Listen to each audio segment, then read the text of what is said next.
Hi friends, அழகே அழகு serial அடுத்து நீ நடக்க போகுதுன்றத எந்த ஒரு வீடியோவில் ஒரு குட்டி ப்ரோமோவா பார்க்கலாம் வாங்க.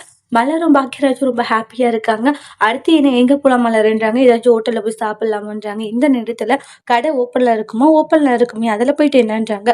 சரி வா போகலாம் அப்படின்னு சொல்லிட்டு ஹோட்டலுக்கு போகிறாங்க.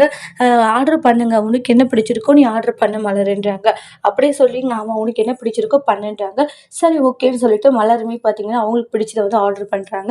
சாப்பிட்டுட்டு இருப்பாங்க. அப்புறம் ஐஸ்கிரீம் சாப்பிடலாமான்னு சொல்லிட்டு ஐஸ்கிரீம் சாப்பிட போகிறாங்க. அங்கே போயிட்டு ஃபோட்டோவுமே எடுத்துக்கிறாங்க ஐஸ்கிரீம் சாப்பிட்டுட்டு சந்தோஷமா. அதாவது உங்களுடைய மச்சான் ஏதோ ஸ்டேட்டஸ் போட்டுருக்காரு போலயே அப்படின்றாங்க. யார் தங்கராஜ் மாப்பிள்ளையான்றாங்க. ஆமாம் என்ன ஸ்டேட்டஸ்ன்றாங்க. அதுக்கப்புறமா அது மலர் சொல்கிறாங்க. இது மாதிரி பொண்டாட்டிங்களை எப்படி நம்மளுடைய கட்டுப்பாட்டுக்குள்ளேயே வச்சிருக்கணும். நம்மளை விட்டு போனாங்கன்னு வச்சுக்கோங்க, அதுக்கப்புறமா தான் வந்து அவங்க நெறைய விஷயங்கள கத்துப்பாங்கன்ற மாரி சொல்லுவாங்க.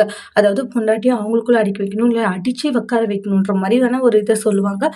இது ஏதோ தப்பா இருக்கே! அப்டின்ட்டு மழை சொல்றாங்க. ஏங்க ரேவதி என்னுடைய பர்த்டேக்கு வந்தத சொல்லிட்டு வந்தாரா? சொல்லாத வந்தாரா? சொல்லிட்டு வந்தான்ற மாரி தானே சொன்னா. அப்புறம் ஏன் இவரு இப்டி ஸ்டேட்டஸ் போட்டுக்கணும்? பொண்டாட்டிங்கன்னா நம்மளுக்கு அடங்கி இருக்கணுன்ற மாரிலாம் ஸ்டேட்டஸ் போட்டுருக்காருன்றாங்க. அப்படியெல்லாம் இருக்காது. சும்மா ஏதாச்சும் போட்டுருப்பாருன்றாங்க. ஏங்க என்னைக்குமே உங்களுடைய மச்சான் ஏதாச்சும் பிரச்சனைனா மட்டும் தான் வந்து ஸ்டேட்டஸ் போடுவாரு.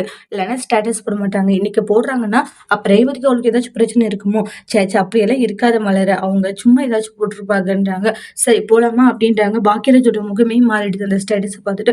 ஒருவேளை வந்து இவ சொல்ற மாதிரி ஏதாச்சும் நடந்திருக்குமா?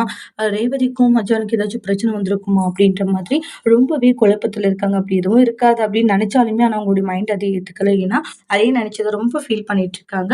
அடுத்து வரக்கூடிய ப்ரோமோல என்ன நடக்க போகுதுன்ட்டு வெயிட் பண்ணி பார்க்கலாம். Thank you.